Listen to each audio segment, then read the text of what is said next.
wọṣọ olówó ńlá nítorí ọjọ́ tí a bí ni ó tó tún ju tító lọ. Bí a bá wá filé kan títí àtúnfọ̀nà rókà kò tí ì pọ̀ jù. Bí a bá ń bẹ láyé òun la lè kájọ́ orí wa. Ìgbàlẹ̀ dánlò ẹnìkan kì í lólé ayé. Ó dára ká máa kájọ́ orí wa. Ìwé mímọ́ fìdí ẹ̀ múlẹ̀ ó dájú, ó ní ká máa rántí ọjọ́ orí wa nígbà gbogbo. Ọlọ́jọ́ ìbí ìwọ ò ní kájọ́ lé ikú lọ́wọ́. Wàá pẹ́ láyé ìwọ ò ní fòṣì lògbà. Ibi tó máa ti ń ná owó ìwọ ò ní ná ojú. Ẹ bá mi ṣàmì kẹ́ẹ̀sì tún gbé tọ́ ẹ̀mí. Ọmọ Ládòkè Àbákẹ́ ajífọjọ́ gbogbo dára bí egin. Àtìgbà tí wọ́n ti sọ fún mi kọjọ́ òbí rẹ̀ òní pẹ́ dé ni mo ti ń gbáradì. Kọjọ́ òní tó pé àkàìmọye àtẹ̀jíṣẹ́ happy birthday ọlọ́jọ́ ìbí. Wàá dàgbà wàá darúgbó lágbára Olúwa. Ẹ̀dọ̀ kì í gbénu léjì kó ṣàìsàn. Ọmọ Igboora láṣàkó Àbákẹ́ ìwọ lọmọ òfókun bàrà díyọ̀. Ìwọ lọmọ asọgbódilé asọgbẹ́dìgboro. Gbogbo ẹbí ará ọ̀rẹ́ ni wọ́n ní ń kí ọ. Wàsílà ń kí ọ ó ní okú orí tútádún. Àìṣà ń kí ọ ó ní wàá dàgbà wàá dògbò. Táyé lolú èjì rẹ̀ ó ní èlòjú owó ń rí ìwọ ò ní fọdún èyí ṣàṣemọ. Suliyat tó o bá níwọ̀ ò ní dúpẹ́ lọ́jọ́ òní. Ó dá mi lójú ìyá àti bàbá wọn ò ní ṣaláì dúpẹ́. Omi ò dànù agbèfọ́ lọ́jọ́ ìkúnlẹ̀ wẹ́rẹ́ ni wọ́n bí ọ. Ọ̀pọ̀ ènìyàn ló ń fẹ́rù èyí àmọ́ agbèfọ́ omi ibẹ̀ dànù. Ọlọ́jọ́ ìbí èmi ń bá ọ dúpẹ́ f'Olúwa.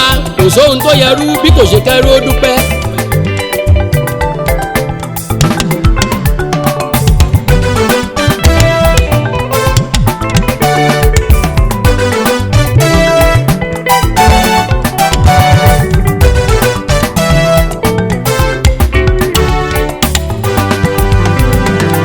Ìgbà kan ló wà lọ́mọ ọwọ́, ìgbà kan ló wà lọ́mọ ìrákòrò.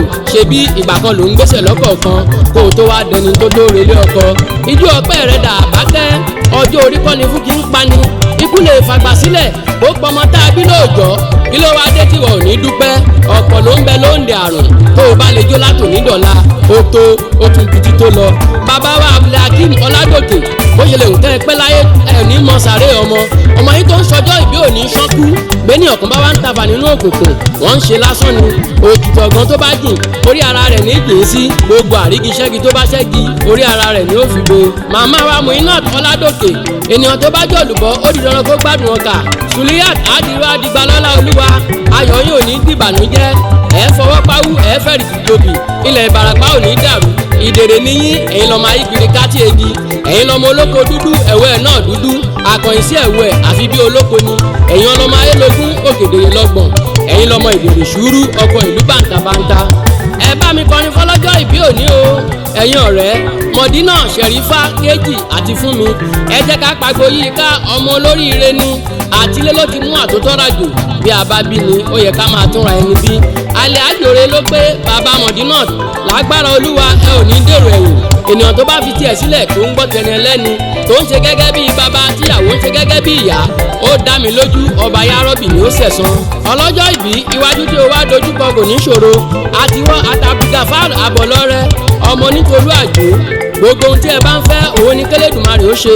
Ọkọ tí ó dàbí bàbá, aya tó lè bá ní kalẹ̀, olùbádámọ̀ràn ẹni bí ọkàn ẹni. Today is your birthday, happy birthday to you. Ó yá kí n wá relé bàbá tó bí ọlọ́mọ. Ọlọ́jọ́ ìbí ìwọ lọmọ onílà tí kàtẹ́wọ́. Àbákẹ́ ìwọ lọmọ onílà tí kẹ̀yọ̀. Ìkọlà tí ó mọ̀ òun ló lè gbowó là lọ́wọ́ rẹ. Ìwọ lọmọ ojúrábẹ́sà ẹ̀kẹ́ òṣojo. Ìwọ lọmọ afọ̀túnkọ̀fọ́ ya gba. Ìwọ lọmọ afọ̀sìnẹ̀ jẹ̀bàlà. Ìwọ lọmọ ojú oró tí ò jẹ́ kẹsẹ̀ rẹ̀ ó sinmi. Ìwọ lọmọ ọ̀kẹ́rẹ́ tí ò jẹ́ kómi ọbẹ̀ ó tòrò. Ọ̀kẹ́rẹ́ ìbàjẹ́ kómi ọbẹ̀ ó tòrò. Ṣé bí àbá ń gbọgba àbá ń bọ̀ṣun àbá ń bọ̀jagun nínú eré mi. Àbá ń bò ṣàkọrì gidi tí ń bẹ lókè aṣẹ̀kẹ́ tó bá jẹ́ àmà tọrọ ogun lọ́wọ́ ọba. Ìwọ lọmọ Igboora láṣàkó òfókun bàrà díyọ̀. Ìlú tálejò wọ̀ tó lówó lọ́wọ́. Ìlú lájọ̀rún àjàmú ẹ̀dùn. Ìlú tí lásọgbà tẹ̀dó sí àtàmátàsí ọdẹ tí ń lé ní so. Lọ́jọ́ tó kọ́kọ́ tọ̀yọ́ ọ̀rọ̀ dé ó kirikiri láti rẹ́ran pa. Ìlú táwọn dẹ́ ńláńlá fi ṣẹlẹ̀. Ìlú kẹràn kó gbé fọhùn gẹ́gẹ́ bí ènìyàn. Igboora ìlú ògo ni ìlú tí bèjì pọ̀ sí. Ibi tí wọ́n ti ń sọ̀pẹ́ depo. Ogun bàrùbá ló lé wọn débẹ̀ níjọ́sí. Ìwọ lọ máa sọ gbódilé. Ìwọ lọ máa sàtọ̀ndọ́jà. Ìwọ lọ máa sọ inú ìgbẹ́dìgboro. Ìwọ́n bá wá bí ń léèrè wípé ta lẹni tó ń kọrin ewì sétí ẹ̀yin. Ẹ má fòjó kojo. Ẹ má fòjò kojo. Ẹ sọ fún wọn wípé délé ọmọ bá ń kọ́lé ni. Èmi ń Aare Akewi Ìgbẹ̀sà gẹ́gẹ́ bí ọba abòmí.